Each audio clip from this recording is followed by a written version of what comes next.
민수기 14장 6절로 10절 제가 봉독하겠습니다. 그 땅을 정탐한 자 중 눈의 아들 여호수아와 여분네의 아들 갈렙이 자기들의 옷을 찢고 이스라엘 자손의 온 회중에게 말하여 이르되 우리가 두루다니며 정탐한 땅은 심히 아름다운 땅이라. 여호와께서 우리를 기뻐하시면 우리를 그 땅으로 인도하여 들이시고 그 땅을 우리에게 주시리라. 이는 과연 적과 꿀이 흐르는 땅이니라. 다만 여호와를 거역하지는 말라. 또 그 땅 백성을 두려워하지 말라. 그들은 우리의 먹이라.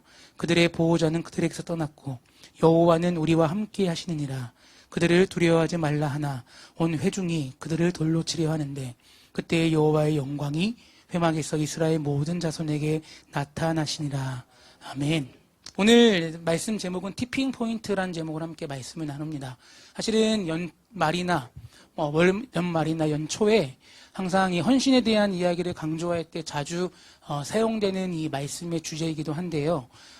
티핑 포인트라는 그러한 이야기를 통해서 다시 한번 우리가 연초를 시작하면서 하나님 앞에 어떠한 것으로 헌신하고 어떻게 헌신해야 되는가를 다시 한번 생각해보는 그런 시간 되었으면 좋겠습니다. 티핑 포인트란 단어는요, 티핑이라는 뜻이 뭐냐면 균형을 깨트리다라고 말하는 겁니다. 조금 쉽게 말하자면 티핑 포인트는 한순간에 갑자기 일어나는 극적인 변화.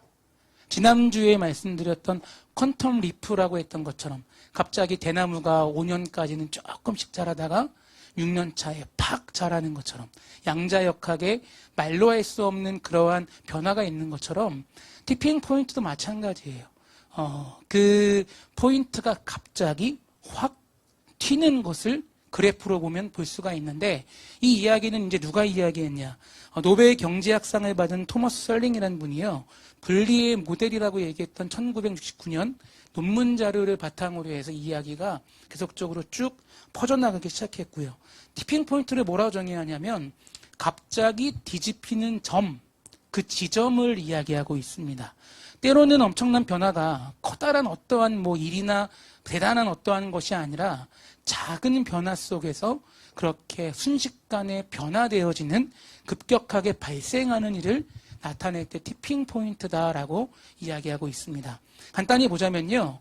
물을 보시면 이해하기 쉬울 거예요. 99도의 물은요. 그냥 가만히 쭉 따뜻해지다가 1도 차이에 100도로 올라가는 순간 어떻게 되죠? 팔팔 끓기 시작합니다. 막 끓기 시작하죠. 그게 바로 이 티핑 포인트라는 것이고요. 고등학교 때 배웠던 물리, 사실 물리 별로 안 좋아합니다. 학교 다닐 때 선생님 별명이 뭐냐면 재물포였어요. 제가 이제 재물포에 있는 선인고를 다녔잖아요. 재물포였는데 쟤 때문에 물리 포기했다. 그래서 재물포거든요. 근데 그 선생님한테 배운 것 중에 기억나는 게 뭐냐면 마찰 에너지를 배웠어요. 최대 마찰 에너지라는 게 있는데 뭐냐면 어떤 것을 우리가 힘으로 밀 때 최대 마찰 에너지까지 쭉 밀 때 밀리기 시작하게 되는데요. 그때 다음 이제 마찰 에너지 조금 낮은 지점까지 밀리게 되는 지점이 있다라는 겁니다. 힘을 줄 때 갑자기 어느 지점에 이르면 밀리는 지점, 그것도 티핑 포인트라고 볼 수 있고요. 연예인들 보면 그런 얘기 많이 하죠. 순식간에 자고 일어났더니 인기가 확 올라갔더라. 어제 보니까 미스터 트롯 실시간 검색어 계속 나오더라고요. 잠원군이라는 친구가 있더라고요. 홍잠원? 9살짜리 친구인데 총만 맞는 트로트 가수가 될 겁니다. 그렇게 인기가 쑥 올라가는 것도 마찬가지로 티핑 포인트라고 볼 수가 있습니다. 이 티핑 포인트는 세 가지 관점으로 말할 수가 있는데요. 확신 있는 소수의 힘, 메시지의 고착성, 상황적인 순간의 힘, 이렇게 볼 수가 있는데 오늘 말씀을 통해 한번 이 배경들을 한번 차근차근 보도록 하겠습니다. 오늘 말씀의 배경은 다 아시는 내용이에요. 모세가 이제 이스라엘 백성들을 애굽에서 출애굽시킨 뒤에 이제 광야에 이제 들어서고 하나님의 약속의 땅 가나안으로 들어가기 전에 정탐꾼을 보내는 장면이 등장을 합니다. 몇 명을 보내죠? 12명. 왜 12명이죠? 12지파. 거의 다 천재시네요. 거의 행무트처럼 따라하시는데 감사합니다. 근데 이제 문제는 뭐냐면 그 정탐을 왜 하냐? 민수기 13장 17절로 이제 20절 보면 이렇게 말하고 있습니다. 모세가 가나안 땅을 정탐하러 그들을 보내며 이르되 너희는 내깁길로 행하여 산지로 올라가서 그 땅이 어떠한지 정탐하라. 곧 그 땅 거민이 강한지 약한지, 많은지와 적은지와 그들이 사는 땅이 좋은지 나쁜지와 사는 성읍이 진영인지 산성인지와 토지가 비옥한지 메마른지 나무가 있는지 없는지를 탐지하라. 담대하라. 또 그 땅의 실과를 가져오라 하니 그때는 포도가 처음 익었을 즈음이었더라. 아멘. 그러니까 그 땅에 누가 살고 어떤 사람들이 있고 또 살기 좋은지 나쁜지 정탐꾼들을 미리 보내서 파악하고 오라는 그러한 말씀을 전하게 됩니다. 근데 문제가 발생하죠. 잘 아시다시피 12명이 이제 각 지파 대표가 한 명씩 뽑혀서 12명이 이제 출발을 했는데 40일 동안 정탐하라고 돌아왔는데 결과는 상이한 결과를 나타내게 됩니다. 10명은요 뭐라고 얘기하냐면 분명 그 땅은 하나님이 말씀하신 것처럼 비옥하고 아주 좋다라고 얘기를 합니다. 성지순례를 갔다 오니까 그런 경험을 하더라고요. 요르단과 이스라엘이 그렇게 거리가 멀지 않아요. 호렙산이라고 얘기하는 산에서 쭉 바라봐도 그렇게 멀지 않는데 가이드분이 뭐라고 얘기하냐면 요르단 바나나는 제 손만 하다라면 이스라엘 바나나는 이 전체를 갖고 있을 정도로 이상하게 땅 조금만 건너면 비옥한 과실이 맺힌다라고 할 정도로 아주 특별한 지형의 모습을 갖고 있습니다. 분명히 정탐꾼 갔다 온 10명도 뭐라고 말하냐면 분명 그 땅 좋은 땅인 건 맞는데 살고 있는 사람들이 보니까 네피림의 후손이었다. 거인 족속과 같았다라고 얘기를 합니다.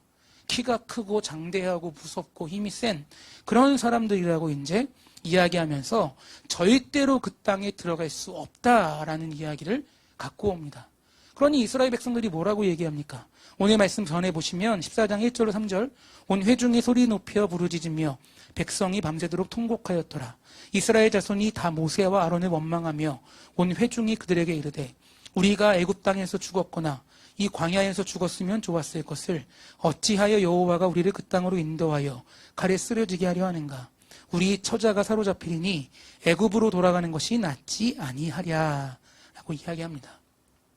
무슨 말인 줄 아실 거예요. 불평이 튀어나오기 시작하죠. 모세를 원망하기 시작합니다.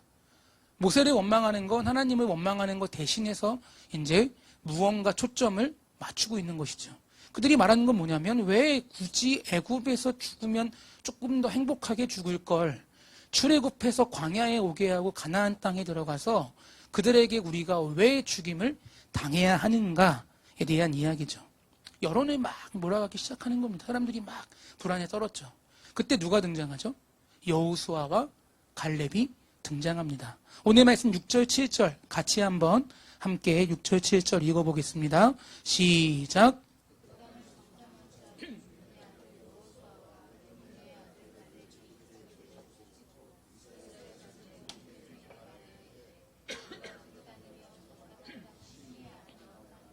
아멘.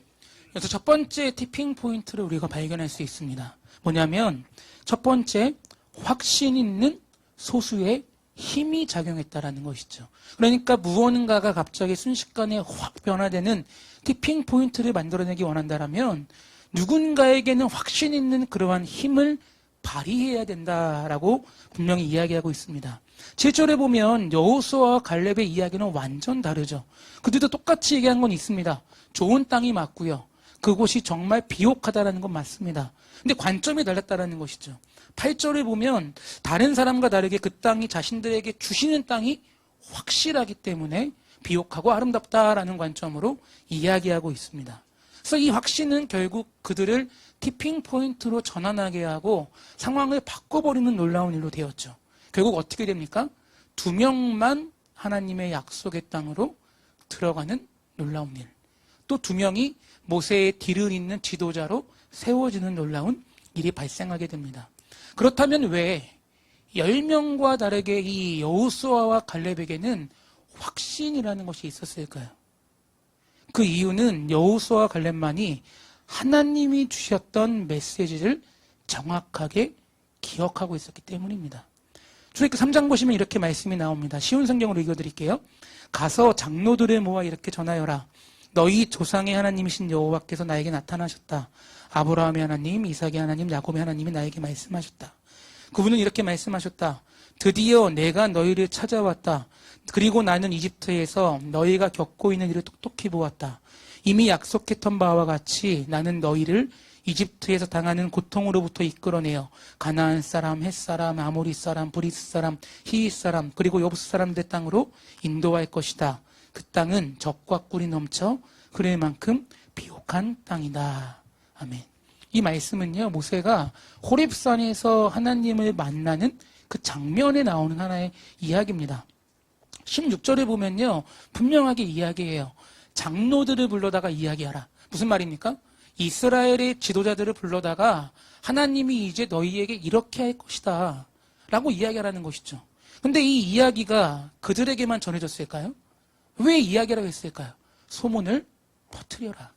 모든 백성들이 다 알 수 있도록 이야기를 전해라라는 것인데, 문제는 출애굽하고 지금 시점까지가 그렇게 많이 흐르지 않았습니다.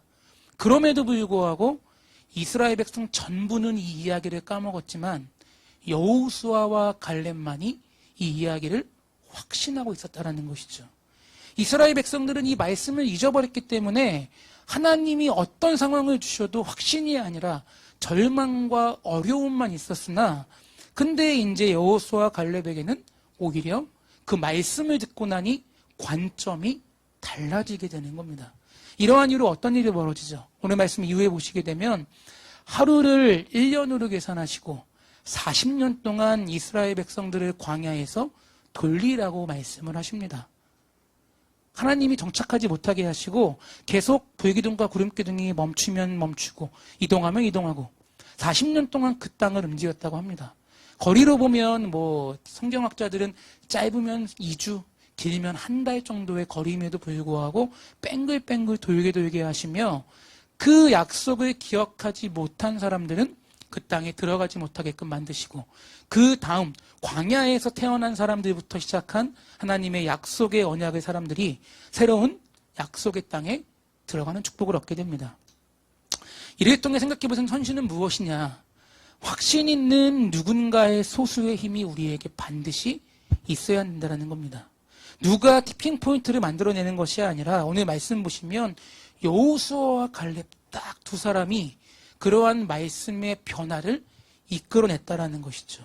물론 결과는 좋지 않았어요.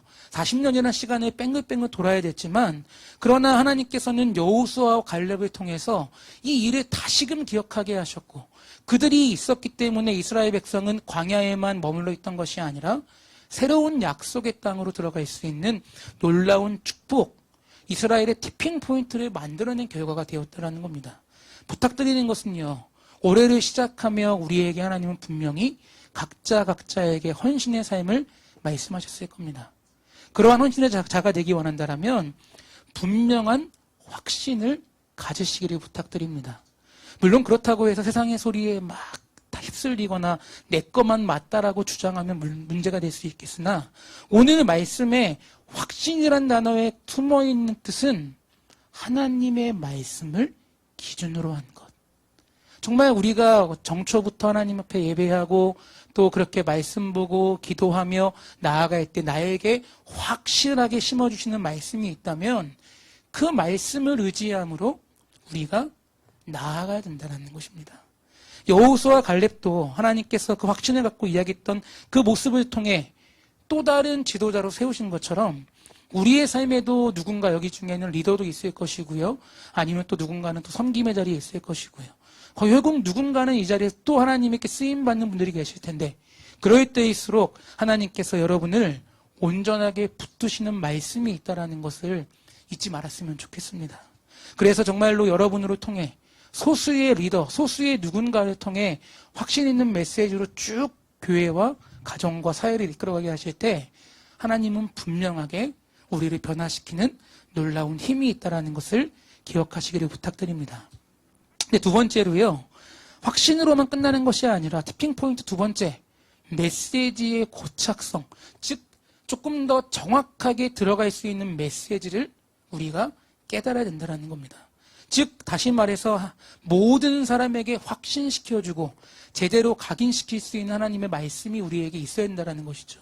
오늘 말씀 8절 9절 또 같이 한번 함께 읽어보겠습니다.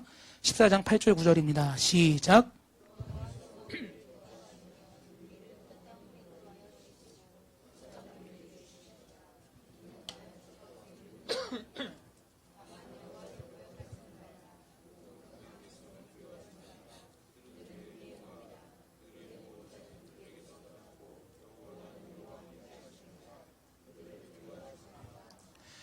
아멘.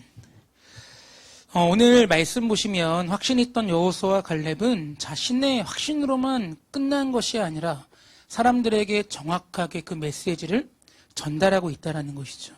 왜 어떻게 전달할 수 있을까요? 첫 번째 말한 것처럼 그들 자신만의 주장으로 끝난 것이 아니라 분명히 하나님의 말씀이 기초가 되고 그 말씀의 언약을 알았기 때문에 그들은 당당하게 자신 있게 확실하게 메시지를 전달할 수 있었다는 것이죠. 그래서 예전에 모세를 통해 전해졌던 그 메시지가 다시금 여호수아와 갈렙을 통해 다시 한번 그들에게 확실하게 메시지의 고착성이 되었다는 겁니다. 다만 10절에 보시면 메시지를 기억하지 않은 그들은 오히려 여호수아와 갈렙을 막 죽이려고 했지만 그들에게 확신이 없기 때문에 이 이야기가 들리지 않았다는 겁니다. 분명한 두 번째는요, 우리 안에 티핑 포인트와 같은 변화, 갑자기 성장하거나 갑자기 뭔가 변화가 있거나 우리 안에 갑작스러운 그러한 은혜의 충만함이 있기 원한다면 두 번째, 확신을 심어줄 수 있는 올바른 메시지를 날마다 기억했으면 좋겠습니다.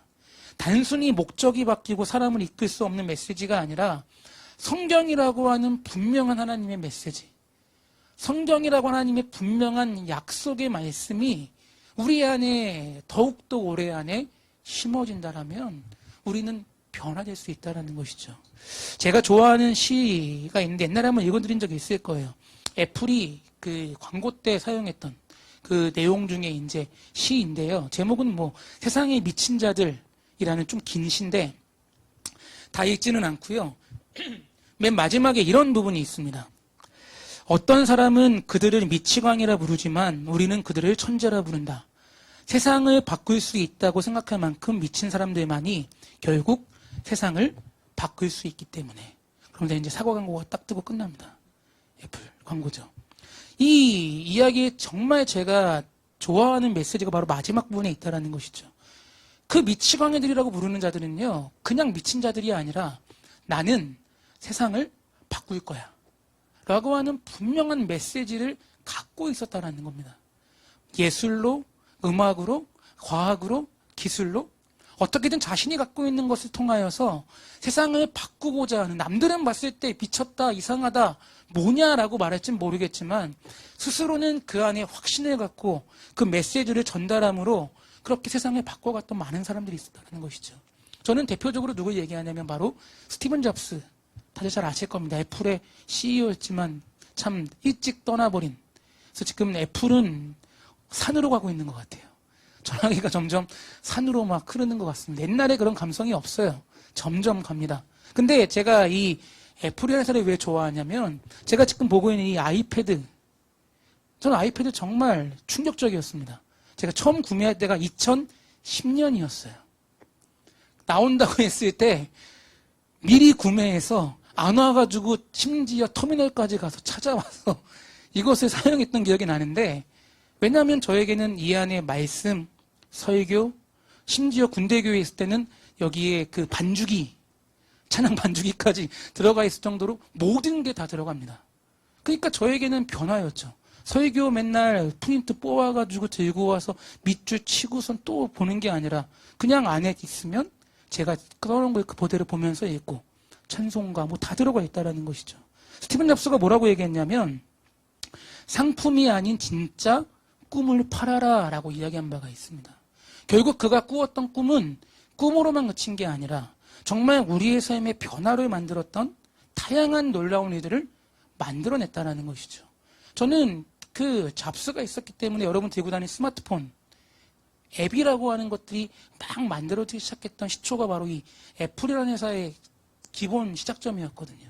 결국 그의 이야기처럼 그의 메시지는 결국 사람들에게 각인이 되고 현실이 되었다는 겁니다.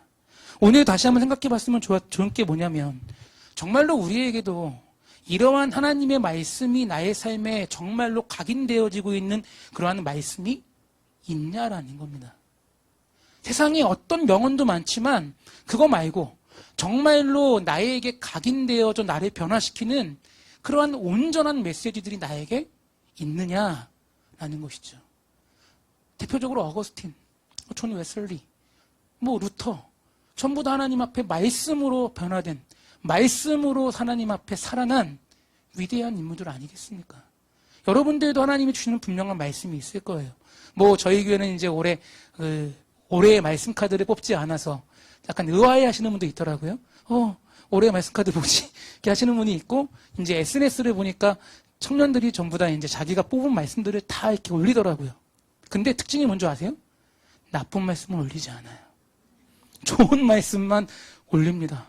그리고 저는 죄송한 얘기지만 나쁜 말씀이 나오자 다시 뽑겠다고 다시 오셔서 뽑아가신 분도 경험하고 있어요. 근데 그게 중요하진 않습니다. 정말 그 말씀이 내 안에 정말로 레마가 되고 살아 움직이는 말씀이 된다면 우리 안에 올 한해 나를 변화시키는 티핑 포인트가 될 수 있다는 것이죠. 옛날에 한번 말씀드린 적이 있습니다. 제가 학생회를 할 때 두렵고 떨려서 막 절망하고 있을 때, 왜냐하면 그때 학내 사태가 일어났거든요. 이제 시위를 해야 되고 교수님은 막 임용 때문에 막 싸워야 되는데 저는 시작도 안 했는데 이미 저한테 압박이 막 들어오고 이미 전대 학생회가 축하한다고 다 넘겨주고 3월 달부터 시작인데 12월 달부터 제가 벌써 막 움직여야 되는 시점 속에 그때 이제 겨울 수련회를 청소년부대를 데리고 갔을 때 저에게 주신 말씀이 이 말씀이었습니다. 여호수아 1장 9절. 내가 내게 명령한 것이 아니냐. 강하고 담대하라. 두려워하지 말며 놀라지 말라. 내가 어디로 가든지 내 하나님 여호와가 너와 함께 하시느니라 하시니라. 아멘. 정말 저는 이 말씀 뽑고 엉엉 울었습니다. 왜 시키셔가지고 왜 시키셔가지고 이 말씀을 붙잡게 하시냐고 막 당황했던 적이 있어요. 또 한편으로는 너무 좋았습니다. 사실은 저는 군대에 있을 때부터 이제 학생회를 한번 해보고 싶다라는 생각으로 이제 2학년을 시작했고, 얘기했더니 너밖에 없다고 시킨 거거든요. 저는 경쟁할 줄 알았어요. 근데 아무도 없더라고요. 저만 단독 후보였어요. 너무 충격적이었습니다. 선배들이 오늘 하는 얘기가, 그래, 해. 그렇다고 내가 100% 나오면 공산당이잖아? 나는 반대표 찍었어. 뭐 이러면서 이제 막 시킬 때 너무 두려웠고, 때마침 또, 물론 저는 세 발에 피었죠. 저희 이제 후배들 보면 더 놀라운 일들이 많이 있지만, 아무튼 그 일을 감당할 때 너무나 두려웠을 때, 하나님께서 말씀해 주시는 강하고 담대하라. 두려워하지 말라. 내가 함께 한다는 이 메시지가 정말 그 1년 동안 제 마음속에 팍팍팍팍 박히고, 뭐 어렵고 힘든 시절도 있었지만, 그냥 감사하게 잘 끝낼 수 있었던 그런 메시지라는 것이죠. 부탁드리는 것은 여러분이 정말로 여러분의 헌신되는 1년의 삶, 또 올해를 시작하며 여러분이 계획하고 준비하고 나아가고자 하시는 많은 일들 속에 정말 여러분에게도 이러한 확신 있는 메시지가 심겨지기를 부탁드립니다. 어떤 말씀인지는 저는 몰라요. 그러나 여러분들이 말씀을 보시다가 말씀이 갑자기 옛날에 혹시 그 매직아이라는 거 아십니까? 점 2개를 맞추면 글씨가 튀어나오는, 말씀을 보다가 갑자기 말씀이 푹 하고 튀어나올 때가 있습니다. 그러면서 갑자기 마음에 확 박히면서 이렇게 하고 만들고 이제 이 말씀 하면서 이제 그런 말씀들이 더 많이 많아지는 올 한 해가 되시기를 부탁드립니다. 여러분이 그럴 때 하나님께서는 여러분을 사용하시고 변화시키시고 여러분들을 통하여 더 놀라운 많은 일들을 나타내시기 때문입니다. 마지막 세 번째, 티핑 포인트는 뭐라고 얘기하냐? 상황에 힘이 있다라고 말하고 있습니다. 뭐냐면 그 상황이 올 때까지 아무런 변화는 없지만 그 상황이 완성되면 놀랍게 변화된다라는 것이죠. 오늘 본문도 보시게 되면 결국 40년 뒤에 어떤 일이 벌어집니까? 가나안 땅으로 들어가는데 결국 들어가 보니까 어떤 일이 벌어지죠? 여리고라고 하는 어마어마한 성이 기다리고 있습니다. 뭐 예전에 여리고 이제 설명드렸지만 정말 이중으로 튼튼하게 두껍게 되어 있고요. 천혜의 요새였고 거기를 뚫기 위해서는 뭐 어떠한 방법을 해도 만약에 여리고에 10,000명이 살고 있다? 그럼 이스라엘 백성들은 적어도 15배나 20배가 많아야 뚫을 수 있는 정도의 그러한 엄청난 요새였고요. 정말로 엄청난 공격성이 아니면 뚫을 수 없는 그 성이 기다리고 있었습니다. 근데 하나님은 뭐라고 말씀하시죠? 6번 돌고 7번째 와 하라고 말씀하지 않습니까? 여호수아 6장 3절로 5절 이렇게 말하고 있습니다. 너희 모든 군사는 그 성을 둘러 성 주위를 매일 한 번씩 돌되 엿새 동안을 그리하라. 제사장 7은 7양의 나팔을 잡고 언약궤 앞에서 나아갈 것이요 7째 날에는 그 성을 7번 돌며 제사장들은 나팔을 불 것이며 제사장들이 양각 나팔을 길게 불어 그 나팔 소리가 너희에게 들릴 때에는 백성은 다 큰 소리로 외쳐 부를 것이라. 그리하면 그 성벽이 무너져 내리니 백성은 각기 앞으로 올라갈지니라 하시매. 아멘. 이 말씀드릴 때 그 말씀드린 적이 있는 것 같아요. 어떤 공략법 중에도 성을 7번 돈 다음에 소리 지르면 무너지는 공략법은 아무것도 없습니다. 제가 수많은 오락을 해봤습니다. 성 무너뜨린 오락을 해봤지만 어떤 게임도 단 한 번도 성 7번 돈 다음에 소리 지르게 만들어서 무너지는 경우는 없어요. 소리 지르면 다 죽습니다. 왜 죽죠? 위에서 화살 쏘면 되니까요. 다 죽어요. 근데 그냥 돈 게 아니었어요. 앞에서는 제사장들이 나팔을 불면서 움직였고요. 백성들은 뒤에 조용히 따라가고 있습니다. 여리고가 그거를 알았을까요? 몰랐을까요? 알았죠. 아니 이미 구름대같이 이스라엘 백성들이 넘어오면 여리고는 모를 리가 없어요. 근데 그 성을 돌게 하십니다. 더 충격적인 건 뭔지 아시죠? 7번째 들고 소리 지를 때 와 외치면 무너진다. 근데 저 같으면 그럴 것 같아요. 한 바퀴 돌았더니 갑자기 땅이 조금 흔들리기 시작합니다. 2바퀴 돌았더니 먼지가 막 나요. 3바퀴 되었더니 벽돌이 하나씩 빠져요. 4바퀴 돌았더니 사람들이 웅성웅성거립니다. 우리 죽겠다. 5바퀴 돌았더니 성이 막 흔들리기 시작합니다.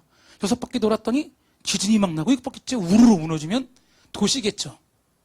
근데 6바퀴째까지 아무런 일이 벌어지지 않습니다. 7바퀴째 돌았을 때 그때 비로소 그 성이 와 하는 순간 무너졌다라는 것이죠. 3번째 티핑 포인트는요, 이러한 상황의 힘을 이야기하고 있습니다. 아무런 일이 일어나지 않다가 결정적인 그 순간이 될 때 순식간에 바뀌는 힘. 그것을 티핑 포인트는 강조하면서 성경도 똑같이 이야기하고 있다는 것이죠. 아무런 일이 없기 때문에 중도에 포기했다라면 어떻게 될까요? 아무런 일도 일어나지 않습니다. 그러나 결정적인 순간을 기다리며 하나님의 말씀이 이루어지기를 기도함으로 나아갔던 사람들에게는 그 놀라운 변화를 경험하는 놀라운 사건이 나타난다는 것이죠. 죄송합니다. 갑자기 빅스빅이 울리기 시작했어요. 네. 수많은 경우를 보면 아실 거예요. 대부분 많은 사람들은요, 그 결정적인 순간이 오기 전에 대부분 포기해야 합니다. 대부분 포기해요. 힘들어서, 괴로워서, 어려워서, 아니면 이게 아닌 것 같아서. 분명 첫 번째 확신 있는 그러한 소수의 힘이 나에게 있었고, 하나님의 분명한 메시지가 나에게 있었음에도 불구하고, 상황이 이루어지지 않으면 대부분의 많은 사람들은 어떻게 하죠? 포기해요. 포기합니다. 저도 이제 고등학교 때 실로암이라고 하는 저희 인천에 있는 고등학생들 대상으로 하는 기독교 연합 동아리를 저도 이제 들어갔었어요. 근데 그 동아리의 기도 제목은 뭐냐면 세계를 열방으로 뻗어나가는 실로암이었습니다. 기가 차죠? 고등학생들이 무슨 세계까지 뻗어나가서. 제가 10기였어요. 근데 이미 그 앞에 선배들도 그 기도 계속하고 있었고, 이제 10년이 지난 20기 때 해체됐습니다. 고등학교 애들이 공부만 하다 보니까 기독교 동아리를 안 들어가요. 그래서 처음에 제가 모였을 때는 약 40개 정도의 인천에 있는 고등학교가 함께 모여 약 많을 때는 500명. 매주 목요일 날 집회할 때 500명. 적을 때 한 200명. 그렇게 인천 전동교회, 만수중앙교회, 저희 경인교회, 주한감리교회 이렇게 막 돌아다니면서 예배를 했었는데, 그때 사실은 제가 비웃었던 게 뭐냐면, 세계를 열방으로 기도한다고? 야, 학교 가서 공부나 열심히 해. 애들 보면 목요일날 나오기 위해서 공부를 안 하고 나와요. 저도 그 예배 가려면 야자를 째야 됐습니다. 선생님 안 들어주시죠. 근데 대부분 보면 그렇게 200명, 300명이 와서 예배하고 기도하고 했는데, 지금 보면 물론 세계 열방이 변화된 것 같지는 않지만 여전히 함께 했던 많은 친구들이 곳곳에서 하나님의 이름으로 전하는 이들이 있더라고요. 최근에 저는 가지 않았지만 이렇게 모임이 있어서 이제 올라온 사진을 보니까 그때 찬양팀에 했던 친구들, 그때 활동했던 친구들, 선후배 이렇게 얼굴 보니까 대부분이 목회 현장에서, 누군가는 찬양 사역자로, 누군가는 가정에서 열심히 자신의 맡겨진 임무들을 다 하고 있더라고요. 여전히 저희는 상황을 기다리고 있습니다. 하나님이 또 부르시면 고등학교를 대상으로 인천에 또 다시 열고 예배하고. 보니까 지금 고등학교들 보니까 그래도 기독교 동아리가 있는 학교들이 여전히 있더라고요. 물론 구심점이 없어서 하나로 만들 수는 없지만 여전히 포기하지 않고 끝까지 나아갈 때 하나님은 반드시 이룰 것이라는 확신이 있다라는 것이죠. 에디슨이 뭐라고 얘기했냐면 100여의 정보를 발견할 때 약 3,000번 이상 실패했다고 합니다. 근데 그때 기자가 와서 물어봐요. 3,000번이나 실패했을 때 어떤 생각이 들었냐? 대부분이 기대했던 거겠죠. 그냥 하다 보니까 됐다. 근데 에디슨은 그렇게 얘기하지 않습니다. 나는 3,000가지의 100여 정도가 되지 않는 물질을 찾아냈을 뿐입니다. 얼마나 위대한 이야기 아니겠습니까? 물도 마찬가지예요. 물이 끓는 시점을 보게 되면 99도까지는 그냥 가만히 있는 것처럼 보이는데 참고 견디다가 그 상황을 넘기고 100이 되는 순간 팔팔 끓기 시작합니다. 성경에도 보면 비슷한 얘기가 한 가지 나오죠. 누구냐면 나아만 장군의 이야기가 있습니다. 나아만 장군이 나병이라는 끔찍한 병에 걸려서 죽음의 위기에 놓여져 있어요. 자기 시종 조그만 시종이 뭐라고 얘기하냐면 자기 고향에 가면 선지자가 있는데 그분의 말을 들으면 병 고칠 수 있다. 찾아갑니다. 근데 어떻게 되죠? 나오질 않아요. 종을 시켜서 말하기를 옆에 있는 물에 여러 번 몸 담그고 나오시면 7번 몸 담그고 나오시면 깨끗하게 됩니다. 거기까지 참았어요. 근데 나아만이 어떻게 하죠? 물에 들어가기 시작하는데 똑같은 얘기죠. 첫 번째 들어갔을 때 나병이 껍질이 막 터지기 시작하고 두 번째 들어갔을 때 껍질이 막 피가 막 나고 세 번째 들어갔을 때 그게 아니었습니다. 6번째까지 아무런 일이 없다가 마지막 7번째 담그고 나왔을 때 아기와 같은 살갗으로 변화되었다. 성경은 분명하게 이야기하고 있습니다. 군대에 있을 때 고참이 이런 얘기 하더라고요. 하루 중 가장 어두울 때가 언제인 줄 아냐? 제가 그랬죠. 모른다 그랬더니 네 군생활이다. 근데 사실 그거는 이제 농담 삼아 얘기였고 해 뜨기 전이 가장 어둡다라고 얘기를 합니다. 저는 많이 경험했죠. 제 근무는 해 뜨기 전에 해 지기 전에 해 져서 근무 나가서 해 뜰 때 돌아오는 거거든요. 그러다 보니까 해가 뜨기만을 기다리다 보면 가장 어둡다가 갑자기 반짝거리며 뜨는 해를 볼 때마다 볼 수가 있습니다. 전문가가 누가 전문가냐? 자신의 인생에서 겪을 모든 것을 실패해 본 사람이 전문가라고 얘기를 합니다. 그러니까 실패도 알고 성공도 아는 것이죠. 물도 마찬가지로 99도까지 막 아무런 변화가 없다가 1도 차이로 확 변화되는 상황까지 기다리는 것처럼 우리에게도 분명히 하나님의 분명한 확신이 우리에게 있고 그 말씀이 우리를 분명하게 변화시키고 있으면 남은 건 딱 한 가지라는 것이죠. 변화되는 시점까지 인내함으로 기도하며 나아가는 것. 결국 헌신자라는 것은요, 지금 상황을 바라보고 나아가는 자가 아니라 앞으로 어떠한 변화가 있는지를 확신하는 자라는 겁니다. 그 확신이 없으면 내가 열심히 막 99도까지 물을 끓여도 소용이 없어요. 그냥 식어버립니다. 하지만 99도에서 100도로 넘어가는 그 하나님의 상황이 만나질 때 팔팔 끓음으로써 순식간에 역전되어지는 수많은 일들이 우리 안에 있게 된다는 것이죠. 부탁드리는 것은 여러분에게 있는 하나님의 말씀, 또 우리 교회에게 주신 하나님의 말씀, 가정에 있는 하나님의 말씀이 분명하게 우리 안에 확신이 있다면 끝까지 붙잡고 나아가는 우리 모두가 되었으면 좋겠습니다. 하나님은 반드시 그 말씀을 통해 우리의 모든 상황들을 바꾸실 겁니다. 이건 여러분 다 경험하신 얘기 아닙니까? 다 경험하신 이야기 아니에요. 나아만도 끝까지 참고 견디며 아무런 변화가 없을 것 같았어도 7번째 들어갔을 때 변화된 것처럼, 여리고성도 아무런 변화가 없었다가 7번째 소리 지를 때 와르르 무너진 것처럼 여러분의 상황 속에도 하나님의 상황이 주어질 때 걱정, 근심, 고통, 괴로운 모든 것들이 한순간에 변하여 온전한 기쁨으로 나타날 것을 기대했으면 좋겠습니다. 말씀을 정리할게요. 결국 티핑 포인트는 우리의 신앙에도 분명히 존재합니다. 우리가 기도하는 제목이 있고 응답되는 것들이 있는데 어떨 때 응답이 될까요? 분명한 하나님의 말씀임을 기억하는 것. 내 뜻대로 기도하는 게 아니라 하나님의 뜻대로 기도하는 그 힘, 그리고 그 기도가 말씀이 내 안에 온전하게 자리 잡히고 그게 이루어질 때까지 기도함으로 나아가는 것. 그게 기도의 능력 아니겠습니까? 조지 뮬러 목사님네 가정 얘기를 보니까요. 목사님의 기도의 수첩이 아직도 있다고 합니다. 근데 그 가정은 그것을 계속 붙잡고 기도하고 있다고 하더라고요. 왜냐? 이루어질 것을 알고 기대함으로 그 가정이 기도하고 있다는 겁니다. 5만 번이나 응답받은 놀라운 주인공. 그 가정도 5만 번 이상의 기도의 응답을 받기 위해 끊임없이 기도하는 것처럼 우리 안에도 하나님 앞에 올 한해 우리가 하나님 앞에 계획하고 기도하며 준비하는 것이 있다면 끝까지 붙잡고 기도함으로 나아가는 우리 모두가 되었으면 좋겠습니다. 그런 사람을 하나님께서는 오늘 여러분들을 부르시고 헌신자로 세우실 것이며 정말로 교회뿐만 아니라 가정도 사회도 직장에서도 그런 사람을 하나님께서는 찾으시고 기다리고 있다는 것이죠. 때로는 나도 약할 때가 있습니다. 우리도 때로는 상황과 환경 속에 넘어질 때가 있겠죠.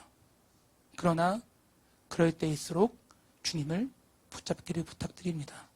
여호수아와 갈렙을 도와줬던 것처럼 정말로 우리의 삶 속에 지금은 그냥 천천히 가는 것 같아도 정말로 하나님의 말씀으로 온전하게 붙잡고 나아갔더니 순식간에 변화되어지고 터지는 놀라운 삶의 변화와 역사가 바로 우리 교회와 여러분의 삶 속에 가득하기를 주님의 이름으로 부탁드립니다.